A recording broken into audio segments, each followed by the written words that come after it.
محدث اعظم پاکستان مولانا سرار صاحب رحمۃ اللہ علیہ پاکستان میں سنیت کے تحفظ اور اشاعت میں جن کا سب سے بڑا نام ہے، اگر وہ صرف ایک نام لے تو آپ کا ہے، اور اگر چند ایک نام لے تو ان میں سے ایک نام آپ کا ہے، جنہوں نے یہاں پر سنیت کے لیے جو کارنامے سر انجام دیے اس کا پھل جو ہے آج اپنی آنکھوں سے دیکھ رہے ہیں۔ علماء تیار کیے، مدرسین تیار کیے، خطبہ تیار کیے، مناظرین تیار کیے، اور ہر فیلڈ کے ماہرین تیار کیے، مصنفین تیار کیے، جبکہ وہ تو صرف دورہ حدیث پڑھاتے تھے۔ محدث اعظم کی جو تدریس ہے، شروع کے سالوں میں ایک آدھ دوسری کتاب پڑھائی، اس کے بعد تو دورہ حدیث پڑھاتے تھے۔ دورہ حدیث ہم بھی پڑھاتے ہیں، ہم میں سے بھی پڑھاتے ہیں، لیکن ان سے دورہ پڑھنے والے مصنف بھی بنے، محقق بھی بنے، مناظر بھی بنے، خطیب بھی بنے، ائمہ بھی بنے، اور دین کے لیے قربانیاں دینے والے بھی بنے، تنظیموں کے سربراہ بھی بنے، بہت کچھ بنے۔ وجہ یہ ہے کہ انہوں نے دونوں ذمہ داریاں ہی پوری کی۔ ایک ذمہ داری وہ جو تدریس کے طور پہ انہیں دی گئی تھی کہ تدریس ہے، کتاب پڑھانی ہے، یہاں سے لے کے وہاں تک کا نصاب ہے، مکمل کروانا ہے، وہ کروا دیتے تھے، بلکہ جتنا وہ کرواتے تھے ہمارے یہاں تو اتنا بھی نہیں ہوتا۔ لیکن اس کے ساتھ جو دوسری چیز تھی وہ یہ تھی کہ وہ تدریس کی ذمہ داری کے ساتھ جو خدمت دین کرنے اور خادم دین بنانے کی ذمہ داری تھی وہ اسے بھی پورا کرتے تھے، کہ اگر ان کے نام پر پاکستان بھر سے لوگ آ رہے ہیں، کشمیر تک سے لوگ آ رہے ہیں، تو محض پڑھنے نہیں آ رہے، پڑھنے کے لیے تو ان کے علاقوں کے اندر بھی مدارس موجود تھے، وہ اس لیے آ رہے ہیں تاکہ یہاں پڑھ کے کچھ بن کے جائیں۔ تو وہ بن کے جاتے تھے کہ جس شہر میں جاتے تھے وہاں پر ان کا پڑھایا ہوا ایک شاگرد ہی پورے شہر کے لیے کافی ہوتا تھا۔ آپ سارے کے سارے مختلف شہروں سے آئے ہوئے، اپنے اپنے شہروں پہ آپ غور کر لیں، اکثر و بیشتر آپ کو یہی مثال ملے گی کہ ان کے شاگردوں میں کوئی ایک جو ہے، مثال کے طور پہ وہ حیدرآباد میں تھا، ایک کراچی میں تھا، تو ایک سکھر میں تھا، تو ایک فلاں شہر میں تھا، ایک فلاں شہر میں تھا۔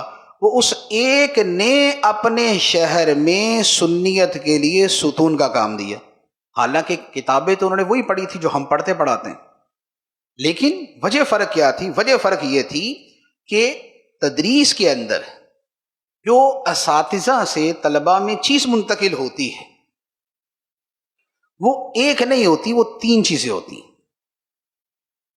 اساتذہ سے طلباء میں جو چیز منتقل ہوتی ہے وہ تین ہوتی ہیں۔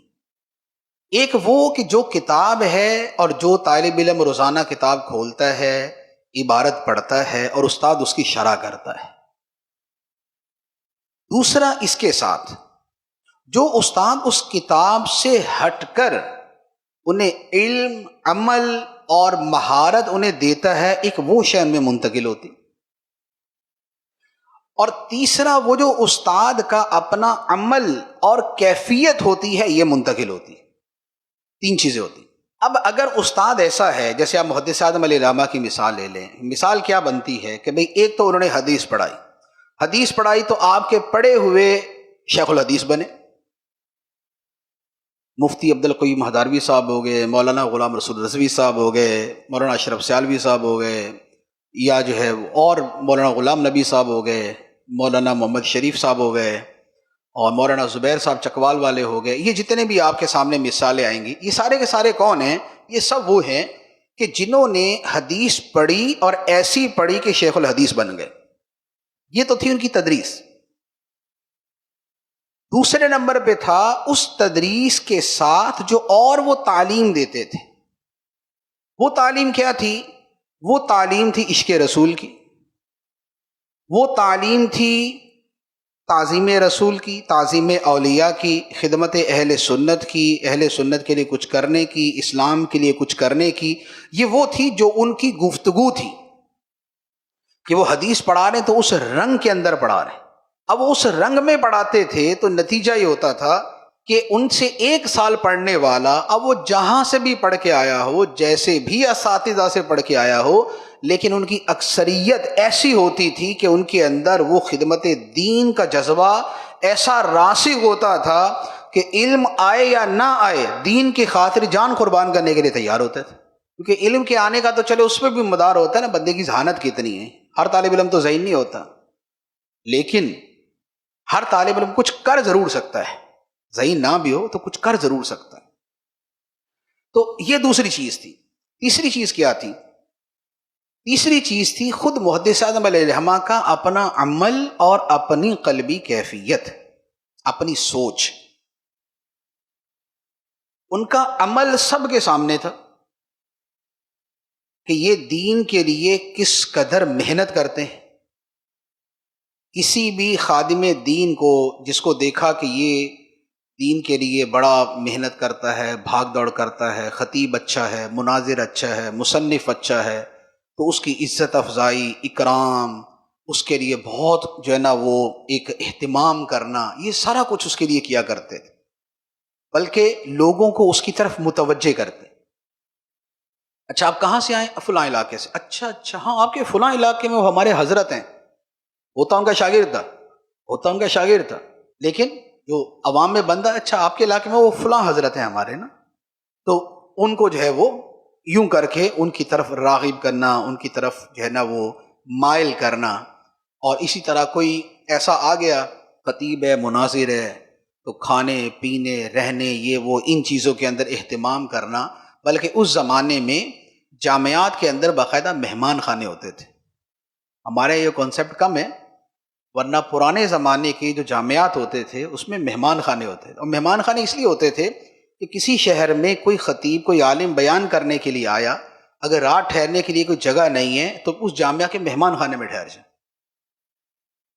چند ایک جامعہ کے اندر میں نے بھی دیکھا ہے وہ مہمان خانے ہوتے ہیں کہ بھئی یہ علماء کے لیے ہیں کہ علماء آئیں گے تو یہاں ٹھہر جائیں گے.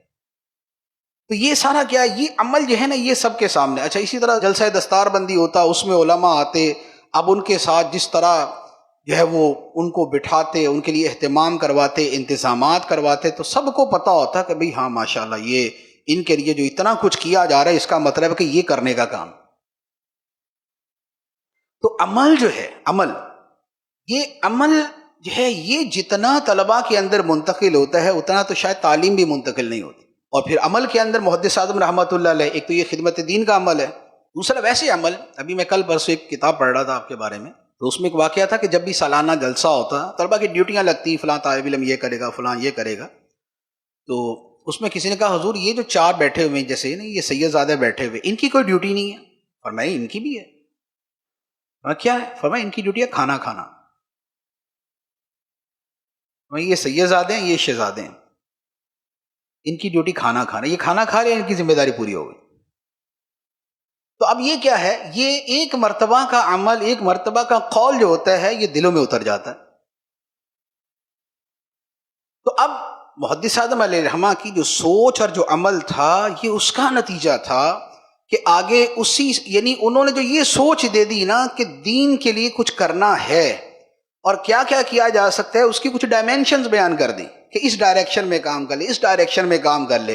تو اسی میں فیض احمد ویسی صاحب رحمۃ اللہ علیہ، آپ کا وہ بڑا مشہور جملہ ہے نا، کسی نے پوچھا کہ حضور آپ کس کے شاگرد؟ فرمایا محدث اعظم کا. پوچھا انہوں نے کچھ لکھا بھی ہے؟ فرمایا بہت لکھا ہے. کیا لکھا ہے؟ فرمایا یہ دیکھو میں ان کی زندہ کتاب ہوں. طالب علم کو ہی کتاب بنا دیا، اس نے آگے ہزاروں کتابیں لکھی تھی. تو دیکھیں تھی تو تدریس، لیکن اس تدریس کی وجہ سے پورے پاکستان میں سنیت کی بقا ہے.